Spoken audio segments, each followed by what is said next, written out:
విజయవాడలో బుడమేరు వరదలో మునిగిపోయిన సింగ్నగర్ ప్రజలకు ప్రభుత్వం అన్ని విధాలుగా సాయం అందిస్తోంది. దేవాదాయ శాఖ తరపున ప్రజలకు ఆహార ప్యాకెట్లలో ప్రజలకు అందిస్తున్నారు. బోట్లలో ఆహారాన్ని ముంపు ప్రాంతాలకు తరలిస్తున్నారు. వరద సహాయం ప్రజలకు అందేలా పూర్తిగా ఏర్పాట్లు చేస్తున్నారు. ప్రభుత్వం మంచినీరు, ఆహార పదార్థాలు ఎప్పటికప్పుడు అందిస్తోందన్నారు మంత్రి ఆనం రామనారాయణ రెడ్డి.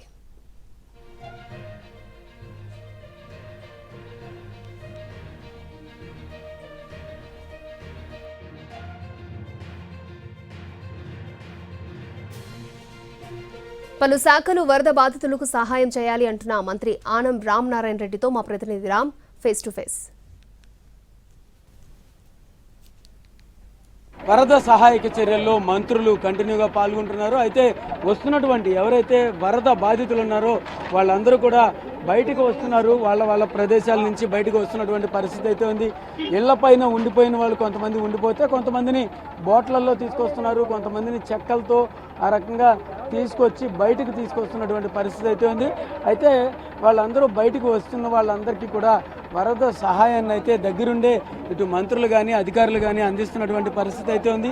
అయితే ఇక్కడ చూడొచ్చు మనం దేవాదాయ శాఖ మంత్రి ఆనం రామనారాయణ రెడ్డి ఇక్కడ ఉన్నారు. పడవల్లో సహాయాన్ని వాళ్ళకి వరద బాధితులకు పంపించే ఏర్పాటు చేశారు. దీంతో ఒకసారి మాట్లాడదాం. మంత్రి గారు, ఏంటి పరిస్థితి? ఎంతమంది బాధితులకు ఇప్పటిదాకా సహాయం అందింది? మీరు దేవాదాయ శాఖ తరఫున చేస్తున్న సహాయం ఎలా ఉంది? కానీ పరిస్థితి మాత్రం చాలా దారుణమైన పరిస్థితులండి.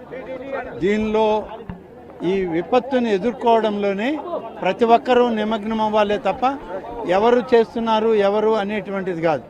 దేవాదాయ శాఖ కూడా పూర్తిగా ముఖ్యమంత్రి గారి ఆదేశాల మేరకు ఈ ఫుడ్ ప్యాకెట్ సప్లై చేయడానికి ఉదయం నుంచి ఏ ప్రాంతాలకు అవసరమో అక్కడికంతా పంపిస్తూ ఉన్నాం. ఇక్కడికి కూడా తీసుకొచ్చాం. ముందుకు సాగేటువంటి అవకాశం లేదు కాబట్టి బోట్లు ఇక్కడికే తీసుకొచ్చి ఆహార పొట్లాలను వాళ్ళకి ఇవ్వడం జరుగుతుంది. కానీ ఇది ఒక విపత్తు. ఈ విపత్తులో ఇంతమంది బాధితులు ఉన్నారు. దీనికి సంబంధించి ప్రభుత్వం తరఫున ఎలాంటి చర్యలు ఉండబోతాయి? అంటే ఇంకా పూర్తిగా చూస్తే కనుక నీళ్ళు ఇంకా వెళ్ళలేదు. చాలా దారుణమైన పరిస్థితులు ఉన్నాయి ఇక్కడ.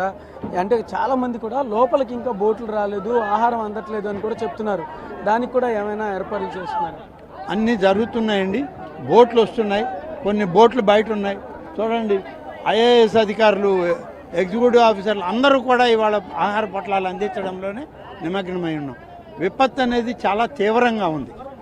గతంలో ఎప్పుడు చూడనంత నీరు ఇక్కడ ఉంది. ఇంకా వెనక్కి బోట్లు రాలేదని కూడా కంప్లైంట్లు ఉన్నాయి. పంపించేవి పంపిస్తూ ఉన్నాం. వెనక్కి కూడా కొన్ని బోట్లు లారీల్లోనే ఉన్నాయి.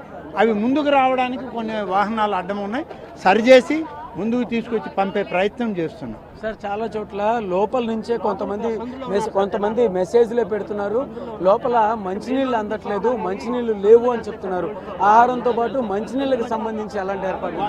వాళ్ళు పెట్టే మెసేజ్లు తప్పని ఎవరు అనట్లేదు. వాళ్ళు ఉన్న పరిస్థితులు చెప్తున్నారు. మనం ఇక్కడి నుంచి ఫుడ్ ప్యాకెట్స్ కానీ మంచినీళ్ళ ప్యాకెట్లు కానీ ఎన్ని పంపగలిగినా అన్నిట్లో పంపిస్తున్నాం, అన్ని చేస్తున్నాం. కొన్ని లక్షల పూర్తి స్థాయిలో పనిచేస్తుంది. ప్రభుత్వం పూర్తి స్థాయిలో పనిచేస్తోంది. అన్ని లక్షల ఆహార ప్యాకెట్లు అలాగే నీళ్లు కూడా పంపిస్తున్నాము. అంత మెసేజ్లు వచ్చినా మాకు అందిన మొత్తం సమాచారం వరకు అందరికీ సహాయం అయితే అందుతోంది అని చెప్పేసి ప్రభుత్వ అయితే దేవాదాయ శాఖ మంత్రి ఆనం రామనారాయణ రెడ్డి చెప్తున్నారు. కెమెరా పర్సన్ ఈశ్వర్తో రామ్, ఎన్టీవీ, విజయవాడ సింగనగర్ ఫ్లైఓవర్ వద్ద నుంచి.